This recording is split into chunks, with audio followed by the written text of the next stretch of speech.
Hey, what's up? What's going on, everybody? Today we're going to be talking about the latest episode of Catfish. This one definitely touched my heart, had me almost ready to share a few tears, but I didn't though because I'm a G. But nah, for real though, this one was a good episode. So this one is about a woman named Kaycee. She's a mom of two. She's from Michigan, and she met this dude a little over, I think she said like a year or so ago, and his name is Mike. He's from Tennessee. And, you know, they really hit it off. He even sent her money at some point. So that was kind of like a good sign to know that at least it's not like she's out here pouring out money. Because a lot of times the people that you feel are catfishing you, a lot of these people be sending them cash. They be sending them money like jewels. Well, not jewels, but, you know, I'm exaggerating a little bit. But you get the point. So this guy, he actually sent her like $100 from Walmart. Then he sent her $25 through Cash App. So, I mean, it wasn't like he was balling out of control. But at least he was sending her something. So, you know, it wasn't just like I'm a take type of relationship. So they let us hear like a little voice note or whatever, kind of like how WhatsApp or any of the newest technology be having the voice notes. And this dude's dead sounded like a black dude. And that was my initial thought as soon as I heard his voice.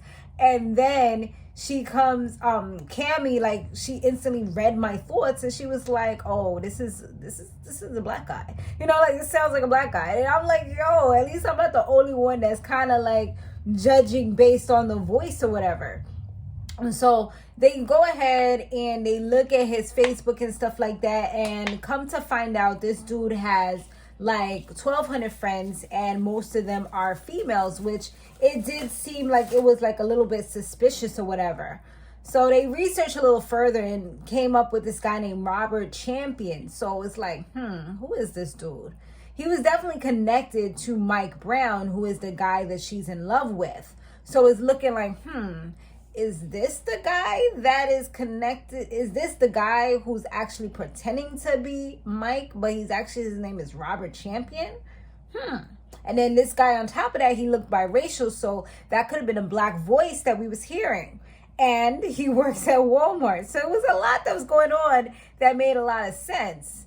And when they looked up a name that was also closely related, because she said that his name was actually Todd, and that was the name that came through when he sent the money to her, it came back that he had all of these things connected to him. Like he had burglary, evading arrest, burglary habitation, and vandalism, to name a few of the stuff. So I'm like, yo, and bingo, boom, bop, boom.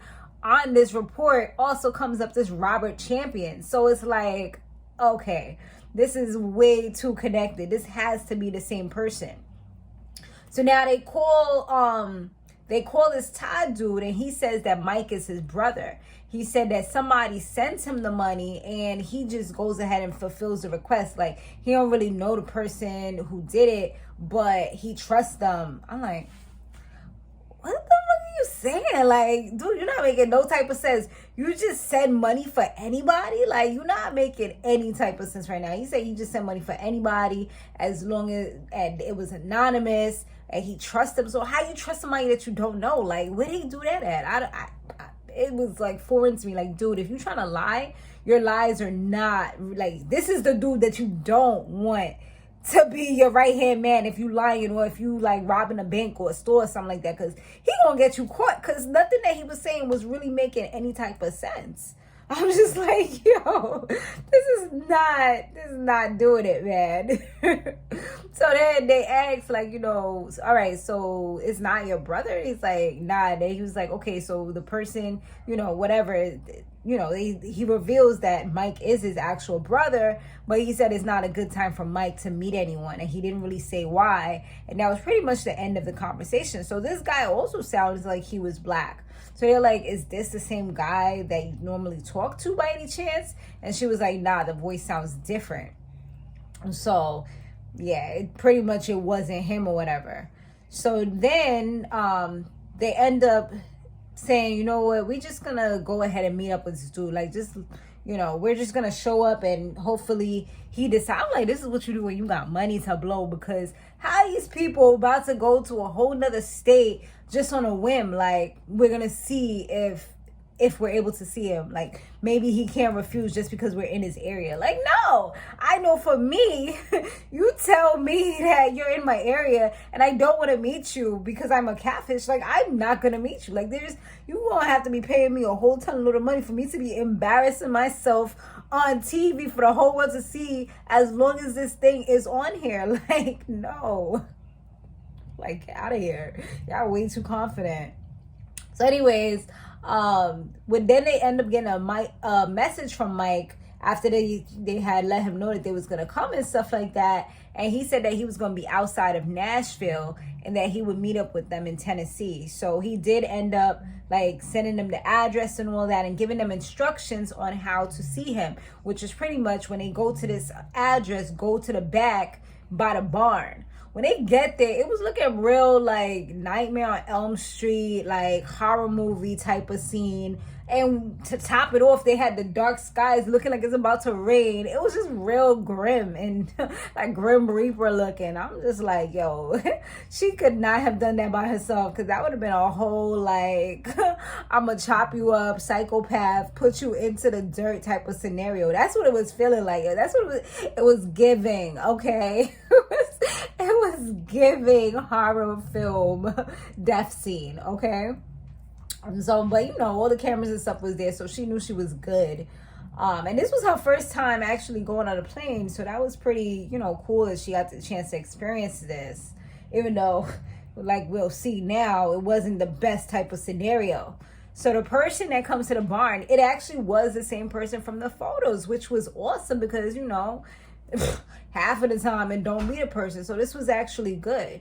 And when he came through, homie had like the white rapper voice. Like, he dead sound like he was from the trenches.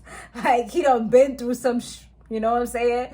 Like, you could definitely tell he wasn't from the good side of town. He wasn't from the rich side of town at all. I don't know if it's because he did reveal he was in jail, so that could have been what it was. He said he did really have a flip phone, and he was in jail since he was like 13 or something like that. So, yeah, he definitely had a criminal past. He also mentioned that one big thing that was an issue is that he has a baby on the way. And of course, he didn't reveal that to her. It was just like a fling thing, but he was trying to work it out with the chick, but it don't seem like it's really working out in his favor. But he's like, right now, he doesn't see himself in like any type of relationship because of the situation he got himself into. So, you know, of course, it's definitely hurt her because he never told her any of this. It was just more of, I'm going to give you the fantasy, but I'm not going to tell you what the reality is because we may never meet up anyway. So it is what it is. You know, I'm going to just be your companion. I'm going to be your phone boyfriend. You know, we don't have to live in the real world. Let's just live in our fantasy world and be together forever. You know what I'm saying? So that's kind of like what that was. And he said that, you know, he really cares about her. He really got love for her. He'll do anything to help her. He's like, yo, I sent her money. Dude, acting like he threw a bag. Like, I'm like, bro, like, you sent her $125. You cannot even pay rent with that. You could barely pay a cell phone bill. I know my cell phone bill is more than that. And she got 2 kids. If they got phones, like, that's going to be at least $150. Unless you got, like, Simple Mobile or something like that, then it might be cheaper, or, like, prepaid. But other than that, like, bro, like, what you doing? You know what I'm saying? I mean, like, yeah, you appreciate it and stuff, but he's acting like he did more than he did. Like, come on. Like, let's not gas your own self up, brother. But, yeah, so that's how that was going down. And then the next day, like, Kaycee just really thought about it because, you know, she thought about the fact that he was just a liar. You know what I mean? Like, he literally catfished a lot of things to her. He neglected to tell her about his criminal record. He didn't tell her about his relationship. He didn't tell her how he really felt. Like, he was just feeding her bullshit and lies the whole entire time. So she literally was just like, you know, he said that he loved the chase. He loved the fact that she was chasing him, you know, because she was the first person that reached out to him or whatever. So he's like, you know, I ain't really do this. Like, I feel like he was talking a little cocky at some points. And I'm like, yo, I would have had to curse him out because you ain't about to be talking about me. Like, I'm running after you. Like, no, you know, but, you know, like I said, he admitted that he had a baby and all that stuff. And he admitted when they asked him, you know, that he really doesn't see himself with her. Like, he's like, you know, if I really did, then it wouldn't have been any of this situation with this whole baby stuff or anything like that. So it's not the way that it's supposed to be as far as the love situation. I don't know, maybe he just wasn't feeling her physically. Maybe he has a particular type, but at the end of the day, he did hurt her feelings. Like, you could tell she was hurt tremendously from this.